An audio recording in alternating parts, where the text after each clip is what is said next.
Different types of హుక్తో వచ్చాం మేము beach ఫిషింగ్కి, Surf fishing అదే. యాక్చువల్లీ ఈ హుక్స్ ఆర్డర్ చేసాం మేము. ఇది ఏంటంటే సెల్ఫ్ హుక్కింగ్ అంటారు దీన్ని. మనం హుక్ చేయని అవసరం లేదు ఫిష్ని. ఒక్కసారి అది ఫిష్ బైట్ చేసినప్పుడు దాని అంతటా అదే హుక్ అయిపోతాయి అంటారు, బికాజ్ ఆఫ్ దిస్ టిల్ట్. చిన్న టిల్ట్ ఉంది కదా దానివల్ల. ఇది రిగ్ సెటప్ అయితే ఇది హైలో రిగ్ అంటారు దీన్ని. ఒక్కటే లైన్కి 2 హుక్స్ ఇంకా సింకర్ ఉంటుంది కింద.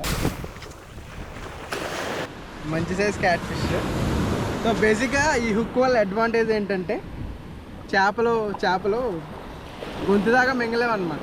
వాటి మూతికే హుక్ అయిపోద్ది. సో మనం అవి వదిలేసినా కాటన్ లీవ్ చేసినా కూడా అవి బ్రతికే అవకాశం చాలా ఎక్కువగా ఉంటుంది. ఇఫ్ అవి మింగేసి లోపల దాకా వెళ్ళిపోతే అవి బ్రతికే ఛాన్సెస్ చాలా తక్కువ ఉంటుంది అనమాట. ఈ హుక్ వల్ల అదొక మంచి అడ్వాంటేజ్ కూడా.